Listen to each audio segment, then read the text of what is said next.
नए भारत का नया राष्ट्रीय प्रतीक संसद हिंदुस्तान को समर्पित हो गया है। प्रधानमंत्री मोदी ने लोकार्पण कर दिया है 11 बजे मन की बात, और उसके बाद कार्यक्रम का द्वितीय चरण शुरू होगा, जिसमें राष्ट्रपति का जो संदेश है वो पढ़ा जाएगा, उपराष्ट्रपति का संदेश पढ़ा जाएगा, नेता प्रतिपक्ष का भी संदेश काश आता, लेकिन ऐसा हुआ नहीं, और उसके बाद प्रधानमंत्री का संबोधन होगा। लेकिन आज की 6 तस्वीरें आपको दिखा रहे हैं। प्रधानमंत्री मोदी जब नई संसद की तरफ बढ़ रहे थे उस वक्त की तस्वीरें आपको दिखा रहे हैं, और वो सीधे राष्ट्रपिता महात्मा गांधी के चरणों में पहुंचे, उनको नमन किया, चरण स्पर्श किए, पुष्प अर्पित किए और फिर विजिटर्स बुक्स में हस्ताक्षर किए। इसके बाद कलश सौंपते हुए धर्माचार्य प्रधानमंत्री मोदी को, जिनके लिए कहा जाता है कि बेहद शुभ होता है, उसके बाद पूजा अर्चना प्रधानमंत्री मोदी लोकसभा अध्यक्ष ओम बिरला के साथ, धर्माचार्यों के साथ मिलकर करते हुए, और सेंगोल की पूजा और सेंगोल की स्थापना, ये सब आज हिंदुस्तान ने देखा है। मैं यकीन से कह सकता हूं कि सेंगोल के बारे में देश के कुछ हिस्सों को छोड़ दिया जाए तो शायद 5 दिन पहले तक कोई नहीं जानता था, लेकिन आज सेंगोल के इतिहास से लेकर सेंगोल की स्थापना तक पूरे हिंदुस्तान ने देखा है। नई संसद के बारे में बहुत से ऐसे पहलू थे जिनके बारे में जानकारी नहीं थी, लेकिन आज वो जानकारी भी सामने आई है, और नई संसद देश की जरूरत थी। वो जरूरत आज पूरी होती हुई भी दिखाई दी। प्रधानमंत्री मोदी ने रिकॉर्ड वक्त में न सिर्फ इसको पूरा किया बल्कि देश को समर्पित भी कर दिया है। हालांकि इसको लेकर विपक्षी पार्टियों का विरोध अपने अपने अंदाज में है। कोई ताबूत से तुलना कर रहा है तो कोई पंडित नेहरू की पुण्यतिथि के बाद जिस दिन उनकी अस्थियों को पंचतत्व में विलीन किया गया उस दिन के साथ तुलना कर रहा है, और अब वीर सावरकर की जयंती के साथ तुलना हो रही है।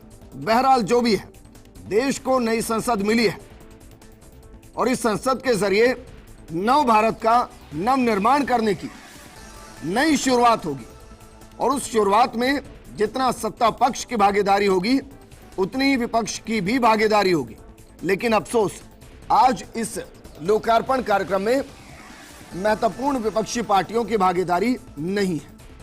उल्टा जो ट्वीट किए गए हैं, जो मैसेज दिए गए हैं, वो विवादित हैं। इस मुद्दे पर बात करने के लिए हमारे साथ मौजूद हैं कांग्रेस नेता आरसी चौधरी जी, बीजेपी नेता निमिषा गौड़ जी, राजनीतिक विश्लेषक के तौर पर प्रकाश भंडारी जी, और ज्योतिषाचार्य के तौर पर विनोद शास्त्री जी। आरसी चौधरी जी, शुरुआत आपके साथ सर। नए भारत में देश के लिए, देश के द्वारा बनाई गई देश की संसद को देखकर कैसा लगा?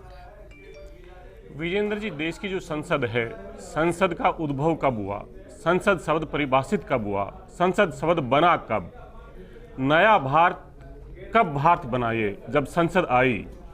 हर दिन, हर जीवन का पर्व, हर नया है, नई ऊर्जा है, राष्ट्र के निर्माण के लिए समर्पित है। दुनिया में कोई भी मुल्क, कोई भी राष्ट्र जहाँ पे लोकतंत्र है, जहाँ पे डेमोक्रेसी है, वो इस लोकतंत्र के मंदिर की हर आदमी सम्मान करता है, उपासना करता है, अपनी आस्था करता है।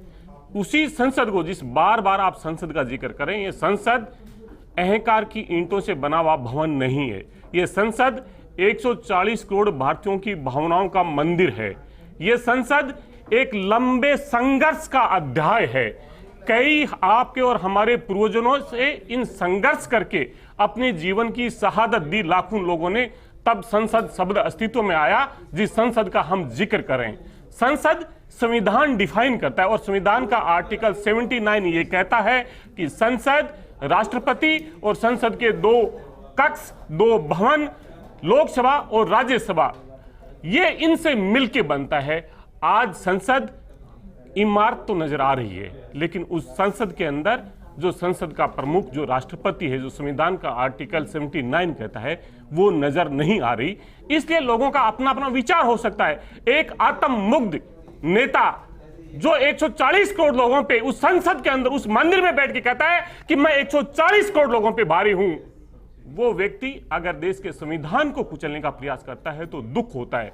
हमें उन शहादतों पे दुख होता है जिन्होंने इस संसद को परिभाषित किया, जो इस संसद में बैठने के लायक बनाया, जो 140 करोड़ लोगों की आस्था का मंदिर बना। इस चीज का हमें दुख होता है। आखिर किसी भी मुल्क के अंदर हमने इससे पहला लंबा बहुत से मुल्कों में इतिहास है, इससे बहुत से चीजें जुड़ी हुई है और भारतीय जनता पार्टी तो अपने आप वो उस पुरातन चीजों को आगे लेके बढ़ती है। अतीत की नींव पे भविष्य का निर्माण हर कोई करता है। हमारे अतीत को बुला के अगर भविष्य के निर्माण को अगर जश्न के तौर पे देखा जाए तो ये उन लोगों का नजरिया हो सकता है, लेकिन हम उन लोगों की शहादत को नहीं भूल सकते जिन्होंने इस आजादी की लड़ाई में जेलों के अंदर यातनाएं झेली और अपने आप के जीवन को खपा कर दिया। ठीक है सर, मैंने टोका नहीं, लेकिन अतीत के अध्यायों का जिक्र किया तो बस मैं वैसे ही पूछ रहा हूं। वैसे आपसे पहले प्रवक्ताओं ने भी जब इस तरीके से कहा तो मैंने उनसे भी सवाल किया था। मेरा सवाल यह है कि क्या वाकई में अगर किसी राज्य के अंदर विधानसभा का लोकार्पण होता है तो राज्यपाल की उपस्थिति जरूरी होती है या नहीं होती है? मैं विजेंद्र जी, आप जिस बात का जिक्र करना चाहते हैं कि कहीं पे भी कोई भी संवैधानिक मूल्य जो चीज़ है, जहाँ पे संविधान के आर्टिकल्स में कोई चीज़ें डिफाइन है, संविधान अगर किसी चीज़ को परिभाषित करता है, ये तमाम सब चीज़ें, आज आप ये भी कह सकते हो क्या ये किसी संविधान में लिखा है कि उसका उद्घाटन कौन करेगा। लेकिन जब अंबेडकर साहब से पूछा गया था, संविधान के निर्माता से पूछा गया था कि ये संविधान कैसा होगा, तो उन्होंने कहा था कि ये संविधान इसको चलाने वालों के ऊपर निर्भर करेगा। उन नेताओं ने कभी इस बात को सोचा भी नहीं था कि हमारे संवैधानिक मूल्यों पे कभी प्रश्न खड़े होंगे या प्रश्न चिन्ह लगेंगे। और आप जिन बातों का जिक्र करते हैं, भारतीय जनता पार्टी के नेता हैं हरदीप सिंह पुरी जी हैं, उन्होंने जिक्र किया कि एनेक्सी भवन का उद्घाटन हुआ, उसके बाद में जो लाइब्रेरी का उद्घाटन हुआ, उन्होंने तथ्य दिए और तथ्य आधे अधूरे और जगलरी के तौर पे दिए। वो सत्य दुनिया के और हिंदुस्तान के सामने नहीं रखा, जहां पे राष्ट्रपति के द्वारा या तो वहां पे शिलान्यास किया गया या फिर उसका उद्घाटन किया गया।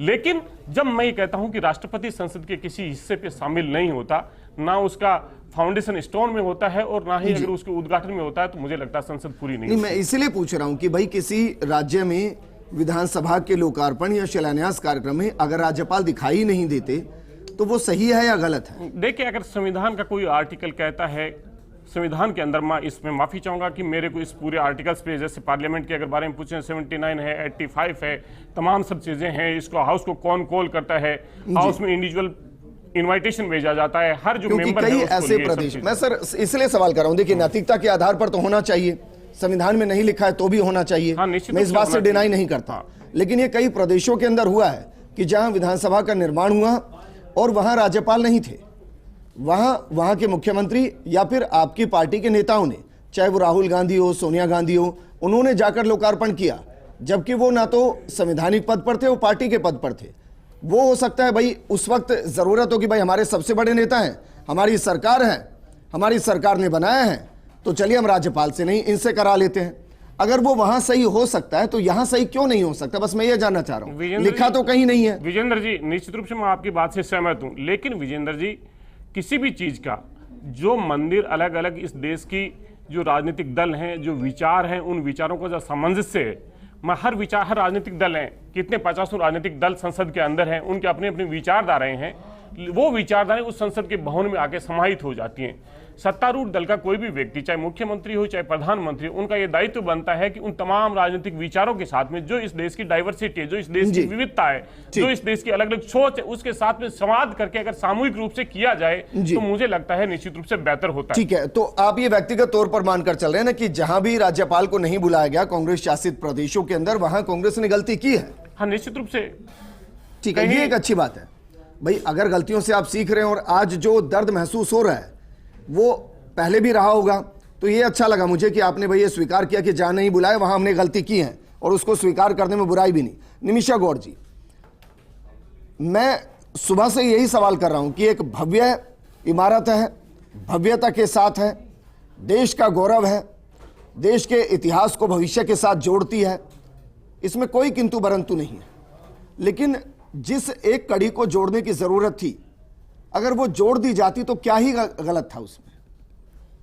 देखिए वीरेंद्र जी, मैं अपनी बात रखने से पूर्व सर्वप्रथम तो मैं आप सबको शुभकामनाएं दूंगी कि आज विश्व के सबसे बड़े लोकतंत्र के मंदिर संसद भवन का आज उद्घाटन हो रहा है, और भारत का, जैसा आपने कहा, भारत का, भारतीयों द्वारा निर्मित संसद के नवनिर्मित भवन का उद्घाटन हमारे प्रधानमंत्री जी कर रहे हैं। जिस संविधान को, जिस संवैधानिक संस्थाओं को और अन्य संस्थाओं को अपने अनुरूप निर्णय देने का थोपने की प्रवृत्ति जिस सबसे पुराने राजनीतिक दल की हो गई है, उस राजनीतिक दल के द्वारा उठाए गए प्रश्न का उत्तर देना मैं उचित नहीं समझती। ना राष्ट्रपति का सम्मान करना इन्हें आता। जातीय आधार पर जो कांग्रेस पार्टी आज शासन करना चाह रही है वो सिमट चुकी है। आज एक और बड़ा ऐतिहासिक, मैं कहूंगी दुनिया का ऐतिहासिक पर्व मनाया जा रहा है। पूरी दुनिया में भारत में एकमात्र ऐसा स्थान है, एक ऐसा देश है जहां पर सभी धर्म के लोगों ने प्रार्थनाएं पढ़ी लोकतंत्र के मंदिर के लिए। विजेंद्र जी, अद्भुत है ये एक ऐसा ऐतिहासिक पल है, एक ऐतिहासिक क्षण है जिसको गवा देने का एहसास कांग्रेस की पीढ़ियां करने वाली और अन्य दल जो नहीं आ रहे हैं इसके अंदर, उसकी पीढ़ियां करने वाली है। अब ये हमारे प्रतीक चिन्ह हस्तांतरण वाले, जो सत्ता हस्तांतरण के हमारे प्रतीक चिन्ह को ये एकमात्र अपने पूर्व प्रधानमंत्री की छड़ी मानते थे, संगोल को, उसका भी इन्होंने उपहास उड़ाया। उपहास उड़ाते उड़ाते कांग्रेस ये भूल जाती है कि ये भारत की आस्था के प्रतीक हैं, ये भारत की श्रद्धा के मात्र हैं और ये भारत की श्रद्धा को निर्मित हैं। आप देखिए कि चाहे सैनिकों के बलिदान की बात करते, राष्ट्रीय युद्ध स्मारक भवन का इन्होंने विरोध किया। इन्होंने जब जो आजाद हिंद फौज के नायक थे सुभाष चंद्र बोस, उनकी मूर्ति स्थापित की तो इन्होंने विरोध किया। और अशोक स्तंभ का अनावरण हो रहा था विजय जी, तब भी इन्होंने विरोध किया। तो कांग्रेस विरोध करते करते ये भूल गई है विरोध के लिए विरोध कर रही है। नहीं, वो तो मान रहे, आरसी चौधरी जी भी मान रहे। मेरा सवाल जो था, मैं वापस सवाल पे आ रहा हूं मैम जी, मैं वही कह रही हूँ। संसद को जो परिभाषित किया गया है, परिभाषित किया गया है जी, वो उनका संदेश वहां पढ़ा जाएगा। हमारे लोकसभा अध्यक्ष, हमारे प्रधानमंत्री जी द्वारा आज जो अनावरण किया जा रहा है उसका जश्न पूरी दुनिया मना रही है। देखिए विजेंद्र जी, आप ये देखिए कि जो 19 पार्टियां इसका बहिष्कार कर रही हैं, वो इतिहास में अपने आप को, उनकी पीढ़ियां उनको कुचोटेंगी कि आपने उन्होंने जो किया वो उन पर छोड़ दीजिए, वो भुगत लेंगे। वो तो ट्वीट भी जो कर रहे हैं उसका भी जनता जवाब दे देगी। देखिए विजेंद्र जी, मैं जो पूछ रहा हूं, मैं फिर कह रही हूं विजेंद्र जी, हम उस पार्टी को जिसकी खुद की स्पष्ट नीतियां नहीं है, उनके उठाए हुए प्रश्न का जवाब देना मैं उचित नहीं समझती। लेकिन हाँ, दुनिया में भारत एक ऐसा देश है जहां सभी धर्म की प्रार्थनाएं पढ़ी गई हैं। क्या वाकई में जो सवाल उठाया गया, देखिए हजारों गलतियां हो सकती है, हजारों सवाल गलत हो सकते हैं, लेकिन उन हजारों सवालों में अगर एक सवाल सही है तो सही रहेगा।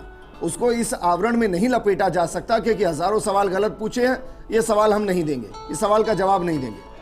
क्या जो स्थिति बनी है इसको टाला जा सकता था, या एक राजनीतिक तौर पर यह सोचा समझा कदम है और उसी दिशा में बढ़ा गया?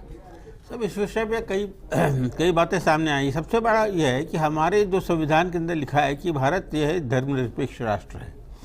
धर्मनिरपेक्ष राष्ट्र में भूमि पूजन ये पंडितों को और धर्मनिरपेक्ष पंथ निरपेक्ष है, ये बड़ी कंफ्यूजन है। नहीं, देखिए कहीं भी हमारे यहाँ एक धर्म को आप प्रतिशत दें और दूसरे को आप नहीं करें, ये सारी पद्धति जो आपने की है, पूजा अर्चना, भूमि पूजन और पंडितों का वो मंत्रोच्चारण, ये सब हमारे तो संविधान में लिखा हुआ है। और ना कहीं ये कभी प्रभु श्री राम हमारे संविधान में लिखा हुआ है कि धर्मनिरपेक्ष राष्ट्र है, उसमें पूजा और इससे क्या और मंत्रोच्चारण दक्षिण से जो है पंडितों को बुलाया गया, पुरोहितों को बुलाया गया, ये हमारी संस्कृति नहीं है। कमाल की हमारी संस्कृति। आपने मकान बनाया होगा, नया वो मेरा घर है, मैं संविधान तो ये देश का घर है, मेरा घर है। नहीं, ये देश का घर है। ये संविधान में क्या लिखा है? धर्मनिरपेक्ष। आपसे संविधान में हमारे सबसे पहले हमारे निकटवर्ती राष्ट्र धर्मनिरपेक्ष राष्ट्र कब लिखा गया? देखिए बांग्लादेश धर्मनिरपेक्ष राष्ट्र है। जब वहां पर संविधान का निर्माण हुआ और सब पहली संसद वहां बैठी तो चारों धर्मों को लोगों को बुलाया गया। तो यहाँ तो सर्वधर्म के लोग, कहाँ का सर्वधर्म? यहाँ तो सब दक्षिण के पंडित पुरोहित बैठे हुए। आपने देखी? आप बताइए कि यहाँ गुरुवाणी भी हुई है? नहीं, कहाँ? वहाँ बाइबल भी हुई है? नहीं, ये सब करने की जरूरत क्या गया है? ये सब करने की जरूरत क्या थी? हमारे धर्मनिरपेक्ष में राष्ट्र में ये सब करना। भूमि पूजन वर्जित है, मैं बताऊँ आपको। किसमें सर? भूमि पूजन भी वर्जित है धर्मनिरपेक्ष राष्ट्र में सर। लेकिन मैं फिर वही कह रहा हूँ, धर्मनिरपेक्ष देश कहाँ लिखा है? धर्मनिरपेक्ष है सर। धर्मनिरपेक्ष राष्ट्र, सेकुलर पंथनिरपेक्ष है। सेकुलर राष्ट्र है। सेकुलर का मतलब पंथ होता है सर। पंथ नहीं होता, तो धर्मनिरपेक्ष है। धर्म एक बहुत वाइड टर्म होता है, उसमें हमारे साथ सभी धर्मों का आदर करेंगे, सभी धर्मों का समानता से बर्ताव रखा जाएगा। और उसमें ये आप ये सब नहीं कहते मंत्रोच्चारण, ये और नंदीश्वर और ये क्या है? ये हमारे देश की संस्कृति नहीं है। तो मतलब आप ये कह रहे हैं कि हमारा संविधान भी धर्मनिरपेक्ष नहीं है? धर्मनिरपेक्ष नहीं है, उसको मानने वाले गड़बड़ कर रहे हैं। नहीं, संविधान धर्मनिरपेक्ष है या नहीं है सर? आप ये सीखिए, अरे ये आप सोचिए कि आप प्रकाश जी, आप इतने वरिष्ठ हैं सर कि मुझे अच्छा भी नहीं लग रहा कि मैं आपसे सवाल करूं। संविधान आप इतने वरिष्ठ हैं सर। संविधान की पहला रक्षक कौन होता है? राष्ट्रपति जी। राष्ट्रपति की आपने क्या उस कदर बात कर दी? पर तो मैं आपके एग्री कर जाऊंगा। हाँ। लेकिन आप इतने बड़े हैं सर, मुझे सवाल करता हुआ भी अच्छा नहीं लग रहा। फिर संविधान भी धर्मनिरपेक्ष है या नहीं है? धर्मनिरपेक्ष राष्ट्र में यह है कि सर संविधान है या नहीं है धर्मनिरपेक्ष? हमारे सरकारी कामकाज के अंदर कोई किसी धर्म का मैं फिर वापस आ रहा हूं सर, संविधान धर्मनिरपेक्ष है या नहीं है सर? नहीं, संविधान की बात कर रहा हूं मैं जो आज जो हो रहा है संविधान है या नहीं? क्या संविधान में मूल प्रति में क्या हनुमान जी का फोटो है या नहीं है सर? धर्मनिरपेक्ष मतलब हम किसी एक धर्म हनुमान जी का फोटो है या नहीं है सर? एक धर्म यहाँ तो चला दिया, हिंदू तो चला दिया, बताइए ना, सारा मंत्रोच्चारण कर दिया। आप भी पॉलिटिशियन की तरह गोल गोल घूम रहे हैं प्रकाश जी। ये कोई तरीका? मैं आपसे ये पूछ रहा हूँ कि संविधान की मूल प्रति में हनुमान जी का फोटो है या नहीं है? किसकी? संविधान की मूल प्रति में। वो मैंने नहीं देखी है, मुझे तो एक बड़ा प्रभु श्री राम का फोटो है या नहीं है? आप मुझे बताइए, प्रभु श्री राम का फोटो है या नहीं है? व्यापक तौर पे क्या लिखा गया है कि भारत धर्मनिरपेक्ष राष्ट्र है। अच्छा, अब चलिए सर, अब यहीं पे बात आ रही है तो बताइए, पहली बार परिभाषित सेकुलरिज्म को कौन से साल में किया गया, किसके दौर में किया गया? उससे पहले तो परिभाषित ही नहीं था। नहीं, परिभाषित हमारा संविधान आया तब परिभाषित करेंगे। देखिए सिक्योरिटी, आप ये जो संविधान तो पहले आ गया था। जनप्रतिनिधित्व को नया नहीं है देश के अंदर। ब्रिटिश काल के अंदर 1927 के अंदर ये नया, जब पुरानी संसद बनी थी तो राजस्थान के आज भी राजस्थान के पत्थरों से नए संसद का निर्माण हुआ है 1927 के अंदर। मैं तो कह रहा हूँ तिरंगा बना है सर, सफेद पत्थर यहाँ से गया, हरा पत्थर यहाँ से गया, केसरिया पत्थर यहाँ से गया। कि जनप्रतिनिधि जो हमारे यहाँ कोई पुराना नया नहीं है। 1927 के अंदर जो अंग्रेजों ने भी दिया था जनप्रतिनिधि, उसके बाद ही कॉन्स्टिट्यूशन बनी थी। उसके बाद हमारा संविधान आया, और जब संविधान आया तो धर्मनिरपेक्ष वाली बात सबसे बड़ी है भाई, सबसे बड़ी बात पूरी दुनिया में जिसकी तारीफ हुई, आज उसकी आपने क्या कर दिया? आपने हाल क्या कर दिया? मंत्रोच्चारण और ये। चलिए विनोद शास्त्री जी, भाई एक इमारत देश की बनी है और देश है पंथ निरपेक्ष। पंथ निरपेक्ष देश के अंदर एक धर्म से जुड़ी उन कर्म कांड को करना जो सिर्फ एक धर्म से जुड़े हैं, आपको सही लगता है?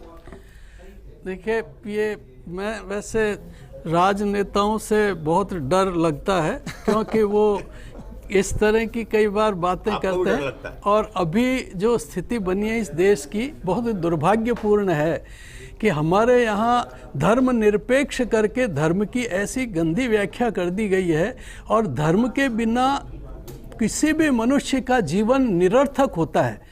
धर्म तो जीवन, धर्म का अभिप्राय ही अर्थ ही अलग है। धर्म का अर्थ होता है धारणा धर्म मिथ्याहु धर्मो धारयते प्रजा, कि किसको क्या आचरण करना चाहिए वो धर्म होता है। किसने क्या पूजा की, क्या अर्चना की, ये धर्म नहीं होता है।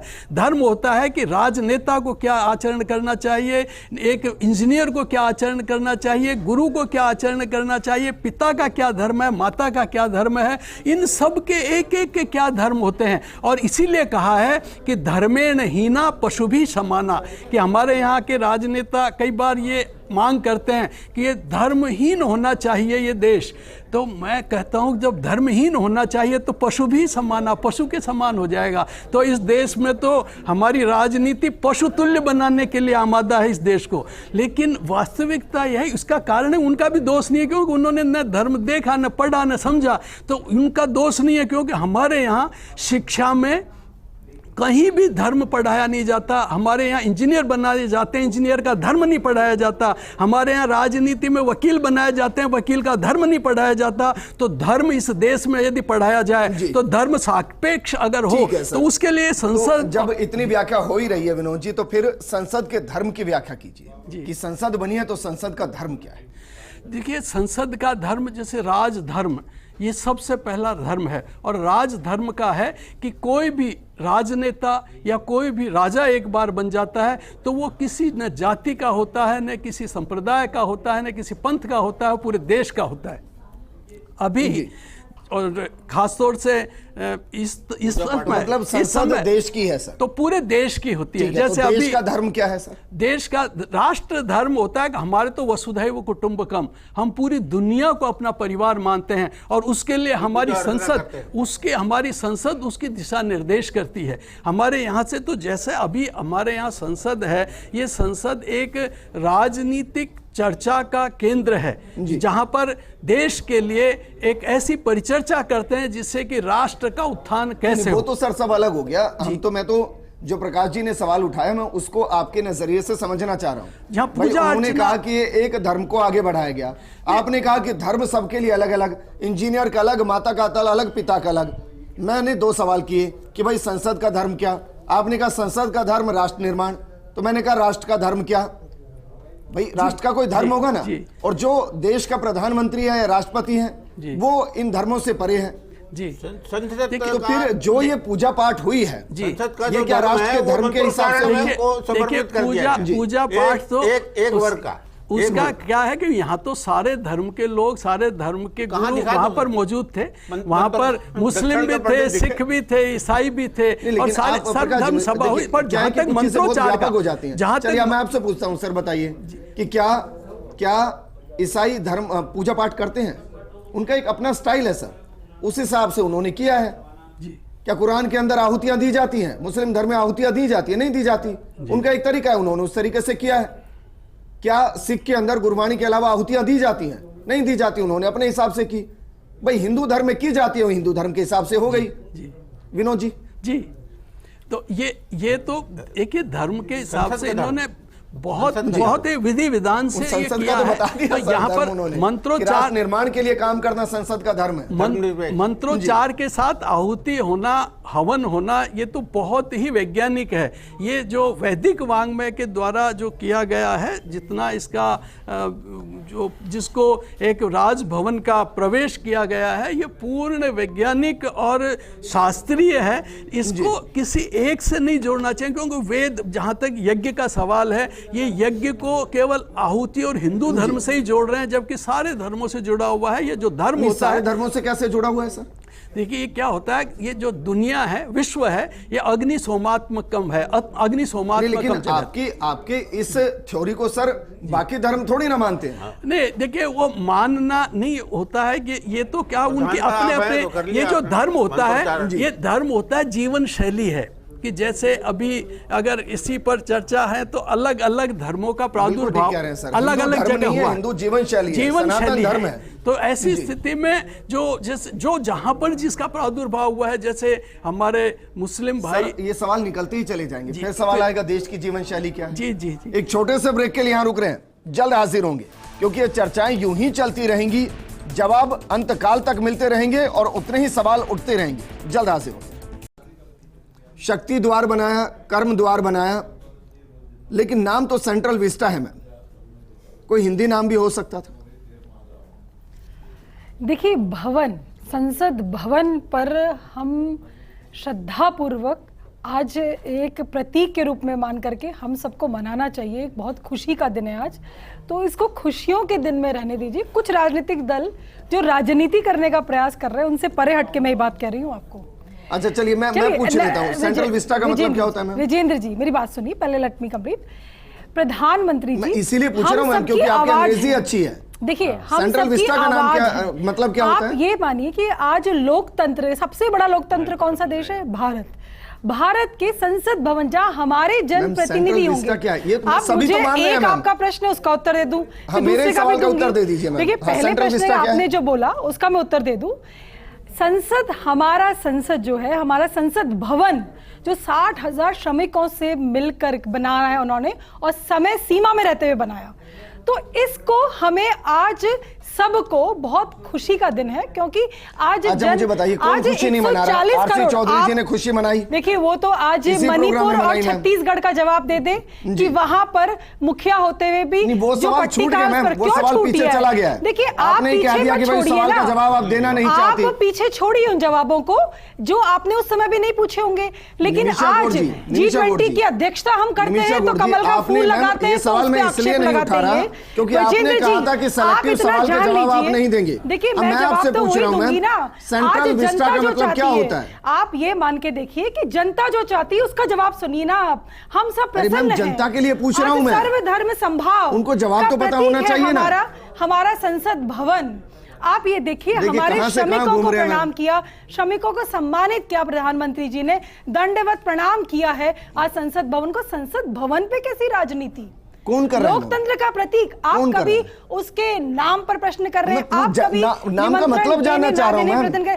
विजेंद्र जी, आप लोकतंत्र का चतुर्थ स्तंभ हैं, तभी पूछ रहा हूं। लोकतंत्र के सम्मान का प्रतीक मंदिर, ये क्या बात हो गई? संसद भवन को सम्मानित अच्छा आप ये कह रहे हैं कि अगर मैं आपसे ये पूछूं, अगर मैं ये पूछूं, आपके पास भी मैं ये जानना चाह रहा हूं भाई, अगर हमारी और आपकी निमिषा गौर जी देखिए अब इधर उधर आप जाएंगे। मैं कह रहा हूं कि जब बच्चा भी होता है ना मैम, बच्चा भी होता है तो पहला संस्कार नामकरण का ही होता है, 140 उसके बाद फिर तय होती है चीजें का प्रतीक है विनोद शास्त्री जी। आप इसके मैं सही कह रहा हूं ना सर? भाई नाम अगर मानो मेरी, अगर मेरी कुंडली बननी है सर, अगर मेरी कुंडली बननी है विनोद शास्त्री जी, तो भाई मेरी जन्मतिथि और मेरा नाम ये जरूरी है ना सर? और नाम के आधार पर ही मेरी राशि क्या होगी ये तय होगा, होगी ना सर? तो मैं अगर मैं निमिषा जी से पूछ रहा हूं कि भाई बताइए कि सेंट्रल विस्टा का मतलब क्या है, मुझे पता तो होना चाहिए ना बतौर नागरिक कि भाई इसका मतलब ये है। और आप बताइए कैसे कुंडली निकालेंगे फिर अगर नाम का पता नहीं होगा तो? निमिषा गौर जी देखिए क्या मतलब होता है मैम? देखिए सेंट्रल विस्टा आज जो हमारी संसद है उसका देखिए आप ये देखिए, आप संसद की परिकल्पना का प्रतीक है, उसको सम्मान दीजिए। और आज सेंट्रल विस्टा नाम रख करके जो हमने राजपथ इसमें से कर्तव्य पथ किया था, तब आपने प्रश्न नहीं पूछा क्योंकि वो राजपथ नहीं है, वो कर्तव्य पथ है। मैं क्यों पूछूं? क्योंकि अच्छा आप ये नहीं पूछते। G20 पर कमल का स्लोगन तो आपके यहीं पर डिबेट हुई थी। आप लगातार उन आधारों पर राष्ट्र के प्रतीक चिन्हों पर आप प्रश्न उठाते हैं। कमाल की बात है प्रकाश भंडारी जी। अगर मैं सवाल पूछ लूं, कैसे उठा सकते? अगर मैं सवाल पूछ लूं कि भाई सेंट्रल विस्टा का मतलब क्या है, देखिए तो क्या पूछना भी गलत हो गया? लुटियंस की कल्पना की का है नहीं दिल्ली 19। आप तो फिर ये भी पूछेंगे, ये वही पार्टियां है ना जो प्रधानमंत्री के सरनेम पर पूछती हैं कि ये सरनेम तो क्या होता है, प्रधान सेवक जी को कभी क्या कह के संबोधित करते हैं, चौकीदार कह के संबोधित करते हैं। आप नाम के साथ में आप ये देखिए आज संसद भवन का उद्घाटन हो रहा है, पूरी दुनिया सम्मान के साथ दिख रही है और आपके चैनल पर भी सम्मान को स्वीकार करिए। विजेंद्र जी, चौधरी जी आपने भी ट्वीट देखा होगा, ये तो बताइए कि सर वैसे तो सारे विपक्षी एकता की बात करते हैं, जो आरजेडी ने ट्वीट किया है क्या उसमें भी विपक्षी एकता दिखाई देगी कि हाँ उन्होंने कर दिया तो चलिए विपक्षी एक है तो इसमें भी एक है? विजेंद्र जी मैं तो ट्वीट जो देश के प्रधानमंत्री जी ने किया जिसको आपने पूरे दर्शकों के लिए पढ़ा, और इस ट्वीट के अंदर उन्होंने इमारत का एक कहा कि एक भव्य इमारत, निश्चित रूप से एक जो आत्ममुग्ध अधिनायकवादी प्रधानमंत्री के लिए इमारत हो सकती है, लेकिन देश के जो शास्त्री जी ने कहा कि धर्म धृत शब्द से बन के और कर्तव्य पे आता है, मैं इनके धर्म से बिलोंग करता हूँ। ये विविधताओं का देश है, अलग अलग धर्म है, लेकिन हर धर्म उसको कर्तव्य बताता है। आज काश कोई अटल बिहारी वाजपेयी जैसा भारतीय जनता पार्टी में नेता होता और देश के प्रधानमंत्री को ये धर्म याद दिलाते कि देश का संविधान क्या कहता है। ये इमारत नहीं, संसद को आप देश को सौंपने जा रहे हैं, तो संसद कैसे बनती है?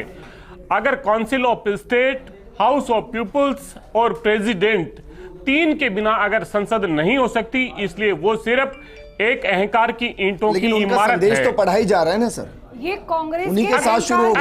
अगर आप पढ़ना, अगर बीच में मत टोकिएगा मैम, आपको पसंद नहीं है ना कोई टोके, मैम आपको पसंद नहीं है ना प्लीज मैम। एक अच्छी डिबेट चल रही है उसको चलने दीजिए प्लीज। डिबेट चल रही है, मैं इसीलिए कह रहा हूं जब आपकी बारी आए बोलिएगा। आरसी जी आपको नहीं टोक रहे हैं, आरसी चौधरी जी भाई उनका संदेश तो पढ़ाई जा रहा है, लेकिन मैंने आपसे आरसी जी सवाल दूसरा किया था। नेहरू जी की छड़ी बता करके वो आपका अहंकार था, जिस संगोल को सत्ता हस्तांतरण का प्रतीक माना गया था उसको आपने नेहरू जी की छड़ी बताई, वो कांग्रेस के अहंकार का प्रतीक था। ठीक है, आरसी चौधरी जी, मैं दो चीजें आपसे पूछ रहा हूं सर। एक तो ये कि राष्ट्रपति जी का संदेश तो पढ़ा ही जा रहा है, प्रेजेंस तो उनकी रहेगी किसी ना किसी तरीके से, और दूसरा है कि मैंने आपसे सवाल ये किया था कि आरजेडी ने जो नई संसद की तुलना ताबूत से की है और विपक्षी एकता के सूत्रधार के तौर पर जो कांग्रेस नजर आती है, क्या इस ट्वीट पर भी विपक्षी एकता दिखाई देगी? विजेंद्र जी, मैं कहना चाहूंगा कि उनका क्या संदर्भ है, किस संदर्भ में उन्होंने ये कहा लिखा हुआ- है, ये रहा संदर्भ सर है ना? सामने। देखिए उसके पीछे की उनकी क्या भावना है। मैं ये कहना चाहूंगा कि आज लोकतंत्र के लिए, लोकतंत्र के अंदर संविधान के लिए ये संविधान पे हमला है। जो संविधान का अनुच्छेद 79, संविधान का अनुच्छेद 85, 85, जो राष्ट्रपति की शक्ति, राष्ट्रपति के द्वारा तमाम सदस्यों को आमंत्रित करना, हाउस को बुलाना, हाउस को एडजॉर्न करना, हाउस को भंग करना, तमाम शक्ति अगर संसद शुरू होती है तो राष्ट्रपति के पत्र से शुरू होती है। तो निश्चित रूप से अगर मैं ये कहूं कि आज संविधान के ऊपर, लोकतंत्र के ऊपर प्रहार हुआ है, तो मुझे इसमें कहीं कोई अतिशयोक्ति नहीं, क्योंकि संसद होती पूरी, संसद होती पूरी, अगर उपराष्ट्रपति जी भी वहां होते, अगर वहां पे वो तमाम लोग होते तो निश्चित रूप से होती, निश्चित रूप से होती। और आपने जिक्र किया कि वहां पे लेकिन उनका संदेश, मैं फिर आऊंगा सर, आप आरजेडी की भावनाओं को कह रहे हैं कि भाई भावना पता नहीं क्या है, वो संसद की तुलना ताबूत से कर रहे हैं, इसमें हम ये चेक करें कि उनकी भावना क्या है। मैं कहूंगा कि संसद को ताबूत कह रहे हैं। देखिए विजेंद्र जी, जो आपने कहा कि ये ताबूत तो वो होती है जिसके अंदर शरीर जब नष्ट हो जाता है, जब देही को लिए जाया जाता है, तो संविधान को अगर प्रतीक के तौर पे लेके जा रहे हो, जिस संविधान को हम हाउस चलिए, मतलब आप समर्थन कर रहे हैं ना? मैं ये कह रहा हूं कि अगर आप समर्थन कर रहे हैं ना कि आरजेडी ने अगर संसद को ताबूत कहा तो मतलब कांग्रेस प्रवक्ता आरसी चौधरी जी समर्थन कर रहे हैं। मैं ये कह रहा हूं संविधान पे हमला हुआ है, ये आपकी भाषा है। मैं कह रहा हूं संविधान पे हमला हुआ है, लोकतंत्र पे हमला हुआ है, संविधान की गरिमा को चाहूंगा